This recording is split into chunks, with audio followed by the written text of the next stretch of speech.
Ito na yung tinagong dagat, mga kakiyo, na sinasabi ko sa inyo. Hoy! Yan, so dyan dadaan yung bangka, papunta doon.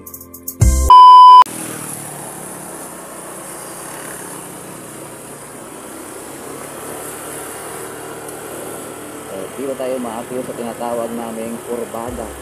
Yan. Ito yung sigsag na kalsada maakyat. Paakyat po pa. Papunta tayo ngayong Sitio Babuyan. Yan. Ang Sitio Babuyan ay part na rin ng Barangay Kabugaw, Pakan. Kaya tatawid tayo. Kasi dito tayo dadaan. Ayan, shout out po sa Binis and Store. Sabi nila simentado na daw yung ano dito. Yung kung tawagin namin dati, Pwede Road. Yeah, Pwede Road. So, simentado na nga. Ayan, alam niyo ba yung bahay na yan, mga kakiyo? Isa po ako sa gumawa dyan, mga kakiyo.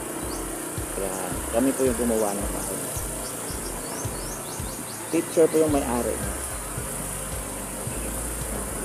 Tapos dati, nung dito pa ako, yan, di pa to sementado. So, wait doon sa naririnig ko, sementado na daw. Dito natin. Ito yung papuntang tinagong dagat. Ayan, mamaya makikita nyo yung suba kung tawagin dito sa akin. Yan, ilog. Pero may part na hindi semento. Ang dami na palang mga bahay dito, mga kapit. Ito, sementado na. Grabe, ang ganda dito. Ang lamig pa rin dito, mga kapit. Tapos dyan sa baba, dyan kami nag-iigib dati kasi meron dyang balon na kung tawagin namin, tuburan. Ayan. So, yung tubig galing dun sa bato, kaya malamig na malamig talaga yung tubig. So, dito ka dadaan, no? Ay yung daanan papuntang tuburan. Ayun,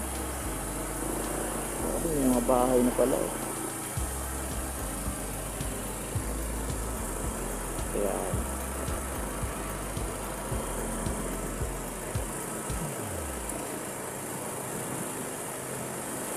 Ito yung bahay ni Laamar. Simentado na nga, mga kakiyo. Dito. Sitio Babuyan po siya, mga kakiyo. Ayan. Ito naman, mga kakiyo. Ito, dito kami dumadaan kasi dyan lang yung amin, no. Ayan, akyat ka lang, bababa ka, siguro mga 150 meters, bahay na namin. Kaso nga lang, hindi kasi pwedeng dumaan yung motor dyan, mga kakiyo. Ayan, tingnan nyo naman. So, diba? Simentado na. Kaya yung ibang mangingisda, mga kakiyo, dati, nilalakad nila to. So, syempre ngayon, may mga motor na rin. Kaya halos asinsado na po yung mga tao dito, guys. Dito sa Sitio Babuyan. Tingnan nyo naman.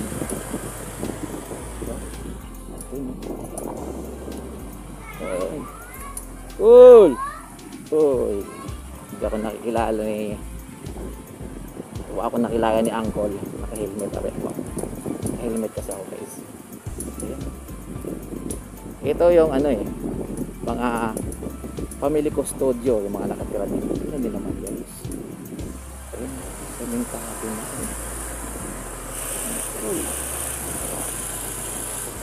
Ayan, grabe yung parang gusto yung dito nito. Yung simbahan namin dito. Pagkalan ko. Hello, sir. Nong! Pagkik yan. Uy! Wow! Grabe. Ay, simentado na dito. Namimiss ko yung mga tao dito. Kasi may mga andun ako dito mga kilala. Halos sa kilala ko lahat dito, guys. Lahat. Ayun, nadaanan natin. Si Uncle Baluntong, si Uncle Tikyam. Ayan. Sila GR, si Uncle Bagnoy. Ayan, basta marami. Si Uncle Ibok. So, dito yan sila. Ayan. Maliit ako, mga grade 1 siguro. Naglalako ako ng ice candy dito, mga blanca dito. Dito ba? Ayan. Grabe. Parang lumapit lang siya mga Q kasi nga hindi na siya nilalakad, minumotor na. Ayan o. Ayan. Ayan yung bahay ni Uncle Ibok. Yun na si Uncle Ibok. Yun. Yun. Uncle Ibok. Hindi nila ako nilalagay kasi naka-helmet ako. Nahihiya ako. Nahihiya ako sa kanila. Yun. Dati sobrang hirap dito. Mga Q. Lalo pag ano, maulan. Yun. Shout out, Nay. Kilala ko yan sila mga Q kasi nakalimutan ko na halos yung pangalan. Yan. Iyo. Simentado na talaga. Tansya ko mga ano rin. Siguro 15 years din akong hindi nakabalik dito. At ito na. Ayan. Kasi mula nung nagtrabaho na tayo guys, nagstay na talaga tayo sa Kalibo. Ayan, doon na talaga. Ito yung bahay ni Uncle Garab. Let's go. Garab. So, ito na yung tinagong dagat, mga Q, na sinasabi ko sa inyo. Ayan. Wow. Grabing improvement. Kasi hindi ka na maglalakad, magmumotor ka na lang. Ayan. Ito naman fish pond yan, mga Q. Ayan. Ito na yung tinagong dagat. Yung tawagin na namin dito.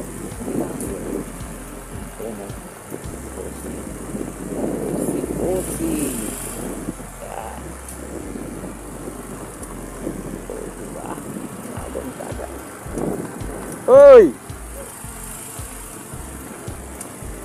Dito, rough road na. Diba? Ingat-ingat ka lang. Doon tayo banda. Doon tayo banda. Grabe. Namiss ko dito mga Q. Pag walang ulam dati, namimingwit kami dito. Eh no. Dito tayo sa may ano, sasakyan. Buti na lang, bagong palit yung motor, yung gulong natin. Yung gulong ng motor natin, mga Q. Marlon Talabahan. Oy, naalala ko yung Marlon Talabahan. Yan yung kumukuha ng talaba namin dati. Nung tumutulong ako kay Auntie Bibi sa pag-harvest ng talaba. Ayan. So, diba? Ayan. Ito na mga Q, yung tinagong dagat. Galing. Park muna natin yung motor. Diba? Mga Q. Dilim. Ayan. Diba? So, ito kasi si Marlon. Siya yung kumukuha ng mga harvest na talaba. Ng may talaba dito. Bakit? Ayan o. Oh. Ayan. Diba? Ganda na dito guys.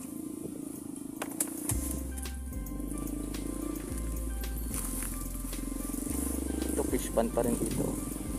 Parang walang pinagbago mga Q sa loob ng 15 years. Ayan.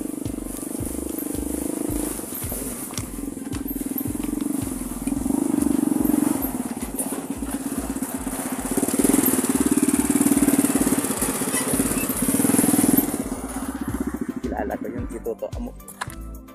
Hindi nila man nakilala guys kasi yan. Mamaya ko na sila kausapin after nating mag-vlog. Kasi kapag kinausap ko yan sila, mahaba-haba yan guys. Mahaba-habang usapan yan. Kaya ipagpakita ko muna dito sa inyo. Ayan o, tingnan nyo naman, napakaganda ng view dito. Wow.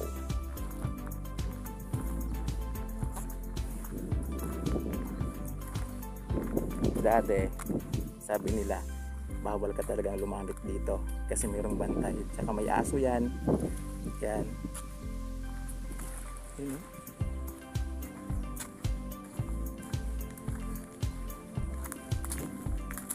Ito na yung tinagong dagat, mga Q. Yan, so dyan dadaan yung bangka papunta doon. Yan, talabas doon sa malawak na karagatan, mga Q.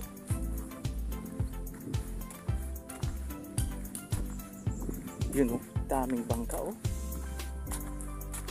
dumami yung ano dito mga Q, yung mga mangingisda dito. Kami lang yata yung hindi mangingisda dito mga Q. Yan. Kasi wala kasi kaming pera dati pang ano, pang bili ng ano, ng tabaan, yung hinuhulihan ng isda. Yan. Yan. Oh, grabe. Ang dami ng bangka dito, mga Q. Wow.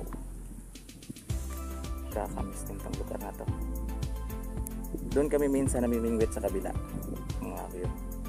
Kasama ko yung pinsan ko. Ayan, si Dongdong, shoutout. Ayan. Minsan doon kami. And, pero dito lang kaming side. Hindi kami namimingwit dyan sa fish pond kasi bawal yan, mga Q. Pero may time pag walang tao dyan, feeling namin walang tao, tinatapunan namin ng ano dyan, yung pamingwit. You know? Diba? Ngayon mga Q, nakita nyo na. Ganda ng lugar na to. Tingnan nyo naman, no? Wow. Doon.